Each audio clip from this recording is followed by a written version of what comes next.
Mike, sitting next to me, gave me a thumbs up and laughed. Badass. You said you wouldn't write it?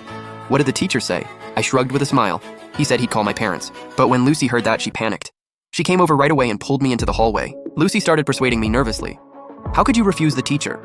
If you don't write it and this blows up, what happens then? I know I lied, and you must be mad. I'm sorry. I didn't want to, okay? But think about it. Isn't it better for just you to get punished than for both of us? Do you want me punished too? Lucy put on that pitiful, pleading look, hoping I'd take the blame for everything. In my last life, her little speech convinced me, and I ended up carrying it all alone like a complete idiot. But this time, how could I make the same mistake? What if I still refuse? Besides, didn't you say you don't like Tom? Then why are you helping him? Lucy hurried to explain. I'm not helping him. I just don't want this to get too complicated. If you don't want to write it, I can write it for you. Just admit you were wrong to the teacher and it'll be over. Do we really need everyone's parents called in? Lucy grabbed my arm, her eyes full of begging. She looked all helpless and said, please, I really don't want my parents to know. Help me this once and I'll agree to something. I smiled along. Agree to what? Lucy bit her lip and mumbled, don't you like me? I can give you a chance to pursue me. I laughed right away.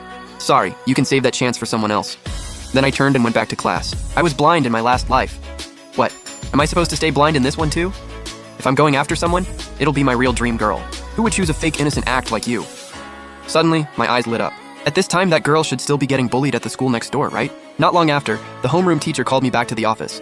Mom was there, looking at me with mixed emotions. Clearly, she never expected her kid to get into a fight over some puppy love drama. After all, I had always been the obedient kid with good grades. I've already told your mother about this. Explain it to her yourself. Mom, Mary, sighed and pulled her son to a corner of the office to ask what happened. Mom, here's what happened.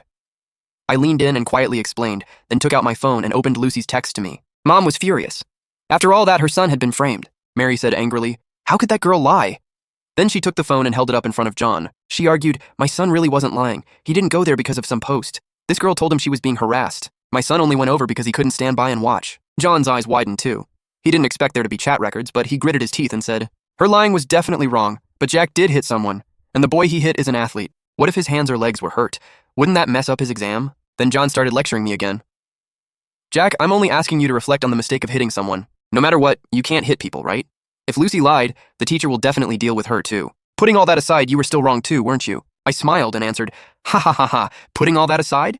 That's wild. Who would have thought a teacher could actually say something like that? Teacher, if we put the facts aside, maybe I'm the reincarnation of Qin Shi Huang too? Exactly. Why should I be the only one punished? How about all three of us get punished and called out together? I don't care. John was furious. Look at this kid. He made a mistake, has zero remorse, and still talks back to me. A 2,500-word reflection isn't enough. You need to write 3,000 words, and you'll be criticized in front of the whole school. He doesn't show even a shred of regret. But I just smiled back and pushed back. Teacher, Tom definitely won't get called out or punished, right? Are you sure you're fit to be a teacher?